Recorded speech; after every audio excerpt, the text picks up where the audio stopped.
আমাদের মতো মধ্যবিত্ত পরিবারের স্বপ্নগুলো কিন্তু স্বপ্নই রয়ে যায়, চাইলেই সেগুলো যখন তখন পূরণ করা সম্ভব হয়ে ওঠে না। কিন্তু সেই মানুষটা আপ্রাণ চেষ্টা করে আমাকে খুশি রাখার এবং আমার স্বপ্নগুলোকে পূরণ করার। কোনো দিন গেছে, দিন শেষে তার হাতে খরচ করার মতো 20 টাকা পড়ে থাকতো, তবুও সে ওই 20 টাকা কখনো নিজের জন্য খরচ করেনি। সেই দিনগুলোর কথা মনে পড়লে সত্যিই অনেক খারাপ লাগে যে সেই মানুষটা আমার জন্য এত কিছু স্যাক্রিফাইস করতো। তাই আমিও চেষ্টা করতাম ভালো খারাপ দুটো সময়তেই তার পাশে থাকার। ঈশ্বরের আশীর্বাদে আর আপনাদের ভালোবাসায় আজ অনেক কিছুই পরিবর্তন হয়ে গেছে। গতকাল রাত্রে এসেছিল পাথরের গাড়ি, আর আজ সকালে চলে এলো বালির গাড়ি। বালিটা অল্প করে আনা হয়েছিল, কারণ বৃষ্টি তো যখন তখন নেমে আসতে পারে।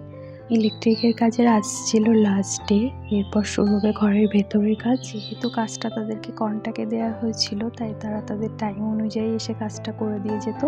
সেই কারণে বেশ কয়েকদিন টাইম লেগে গেছিল কাজটা করতে। এদিকে সোনা বাবা তার পাপার কাছে কান্নাকাটি করে উঠে গেছে, সানসেটের উপরে তার কাকুর সাথে বসে আছে। সবার সাথে বেশ কিছুক্ষণ গল্প করার পর আমি চলে এলাম রান্নাঘরে। বাবা ও ছেলে দুজনেরই খুব ফেভারিট এই খাবারটা, তো সেটাই আজকে আমি লাঞ্চে বানাবো। দাদা ভাই এই খাবারটা দোকানের থেকে বেশি বাড়িতেই পছন্দ করে, কারণ ওর কাছে নাকি দোকানের থেকে বাড়িতেই বেশি টেস্ট হয়। চলো, এতক্ষণ অনেক বকবক করে ফেলেছি, এবার রান্নাটা শুরু করা যাক। প্রথমে আমি 1 কাপ গরম উষ্ণ দুধের মধ্যে কিছুটা কেশর মিশিয়ে নিয়েছিলাম। কেশর মেশানো দুধটা আমি বেশ কিছুক্ষণ রেস্টে রেখেছিলাম, কারণ কেশরটা যত বেশি ভিজবে ফ্লেভারটা ততটাই ভালো আসবে। উপকরণগুলো দেখে নিশ্চয়ই এতক্ষণে অনেকেই গেস করে নিয়েছো যে আমি আজ কি বানাতে চলেছি। আজ আমি বানিয়েছিলাম চিকেন বিরিয়ানি। তো চিকেন বিরিয়ানি বানানোর জন্য আমি মাংসটাকে প্রথমে ম্যারিনেট করে রেখেছিলাম, এরপর পেঁয়াজটা বেরেস্তা করে রেখেছি, আর আলুগুলো সিদ্ধ করে ভেজে রাখা আছে। ম্যারিনেট করা চিকেনটা আমি সেদ্ধ হওয়া পর্যন্ত রান্না করে নেব। রাইসটা আগে থেকেই রান্না করে নামিয়ে রেখেছিলাম। তো চিকেনটা আমার এখানে রান্না হয়ে গেছে, এরপর হাঁড়ির মধ্যে ঘি দিয়ে সব কিছু লেয়ার লেয়ার করে সাজিয়ে দেব। প্রায় 30 থেকে 35 মিনিট আমি বিরিয়ানিটাকে দমে রেখেছিলাম।